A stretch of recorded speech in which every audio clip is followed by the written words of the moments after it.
Bonjour à toutes et à tous et j'espère que vous allez bien. On se retrouve aujourd'hui pour lire la scène 5 de l'acte 2 de la tragédie Phèdre par Jean Racine. Acte 2, scène 5. Phèdre, Hippolyte, Œnone. Phèdre à Œnone. Le voici. Vers mon cœur tout mon sang se retire.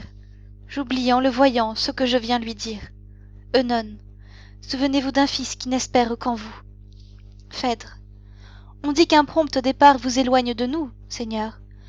À vos douleurs, je viens joindre mes larmes. Je vous viens pour un fils expliquer mes alarmes. Mon fils n'a plus de père, et le jour n'est pas loin, qui de ma mort encore doit le rendre témoin. Déjà 1000 ennemis attaquent son enfance. Vous seul pouvez contre eux embrasser sa défense. Mais un secret remords agite mes esprits. Je crains d'avoir fermé votre oreille à ses cris. Je tremble que sur lui votre juste colère ne poursuive bientôt une odieuse mère. Hippolyte, Madame, je n'ai point des sentiments si bas. Phèdre, quand vous me haïriez, je ne m'en plaindrai pas, Seigneur. Vous m'avez vu attaché à vous nuire. Dans le fond de mon cœur, vous ne pouviez pas lire. À votre inimité, j'ai pris soin de m'offrir. Au bord que j'habitais, je n'ai pu vous souffrir. En public, en secret, contre vous déclaré, j'ai voulu par des mères en être séparé. J'ai même défendu, par une expresse loi, qu'on osât prononcer votre nom devant moi.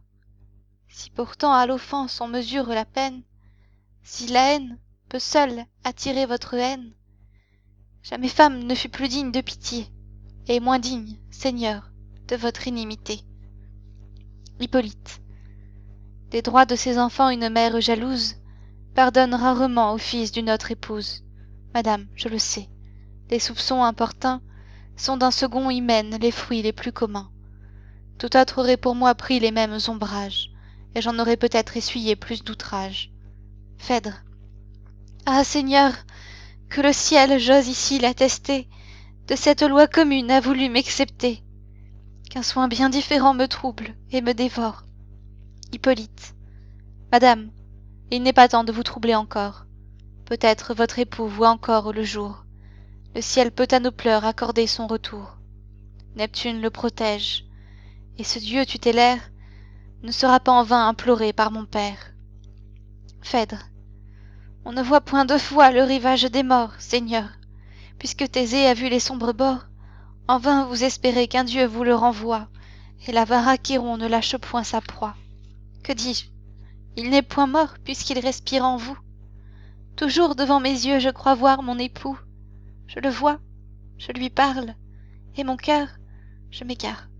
Seigneur, ma folle ardeur malgré moi se déclare.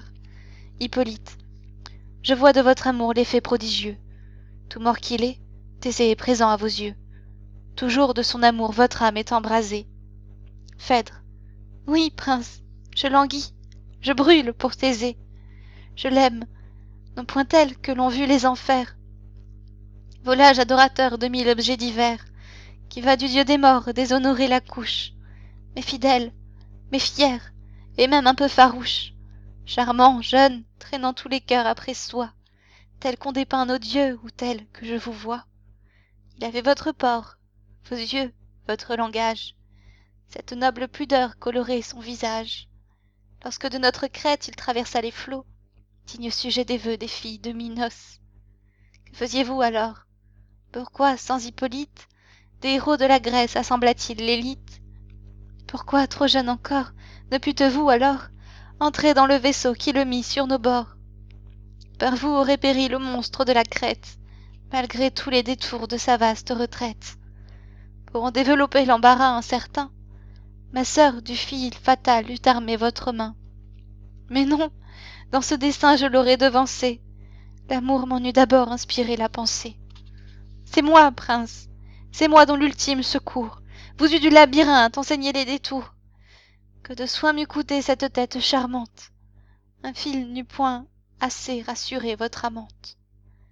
Compagne du péril qu'il vous fallait chercher, moi-même devant vous j'aurais voulu marcher, et Phèdre au labyrinthe avec vous descendu, ce serait avec vous retrouvé ou perdu. Hippolyte, Dieu, qu'est-ce que j'entends? Madame, oubliez-vous que Thésée est mon père et qu'il est votre époux? Phèdre, Sur quoi jugez-vous que j'en perds la mémoire, prince?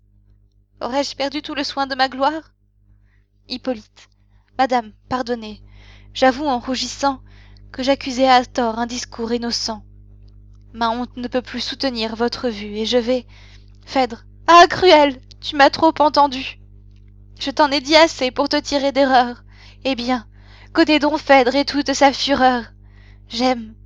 Ne pense pas qu'au moment que je t'aime, innocente à mes yeux, je m'approuve moi-même, ni que du fol amour qui trouble ma raison, ma lâche complaisance et nourrit le poison. Objet infortuné des vengeances célestes, je m'abhorre encore plus que tu ne me détestes. Les dieux m'en sont témoins, ces dieux qui dans mon flanc ont allumé le feu fatal à tout mon sang. Ces dieux qui se sont fait une gloire cruelle de séduire le cœur d'une faible mortelle. Toi-même en ton esprit rappelle le passé. C'est peu de t'avoir fui, cruel. Je t'ai chassé. J'ai voulu te paraître odieuse, inhumaine. Pour mieux te résister, j'ai recherché ta haine. De quoi m'ont profité mes inutiles soins? Tu me haïssais plus, je ne t'aimais pas moins. Tes malheurs te prêtaient encore de nouveaux charmes. J'ai langui, j'ai séché, dans les feux, dans les larmes. Il suffit de tes yeux pour t'en persuader. Si tes yeux un moment pouvaient me regarder. Que dis-je? Cet aveu que je viens de te faire, cet aveu si honteux, le crois-tu volontaire? Tremblante pour un fils que je n'osais trahir, je te venais prier de ne le point haïr. Faible projet d'un cœur trop plein de ce qu'il aime, hélas, je n'ai pu parler que de toi-même. Venge-toi, punis-moi d'un odieux amour, digne fils du héros qui t'a donné le jour. Délivre l'univers d'un monstre qui t'irrite. La veuve de Thésée ose aimer Hippolyte. Crois-moi, ce monstre affreux ne doit point échapper. Voilà mon cœur, c'est là que ta main doit frapper. Impatient déjà d'expier son offense, au-devant de ton bras je le sens qui s'avance. Frappe, ou si tu le crois indigne de tes coups, si ta haine m'envie un supplice si doux, ou si d'un sang trop vil ta main serait trempée, au défaut de ton bras, prête-moi ton épée. Donne! Eunon. Que faites-vous, madame? Juste Dieu! Mais on vient, évitez des témoins odieux. Venez, rentrez, fuyez une honte certaine. Et nous lirons la scène suivante la semaine prochaine. Portez-vous bien. À bientôt!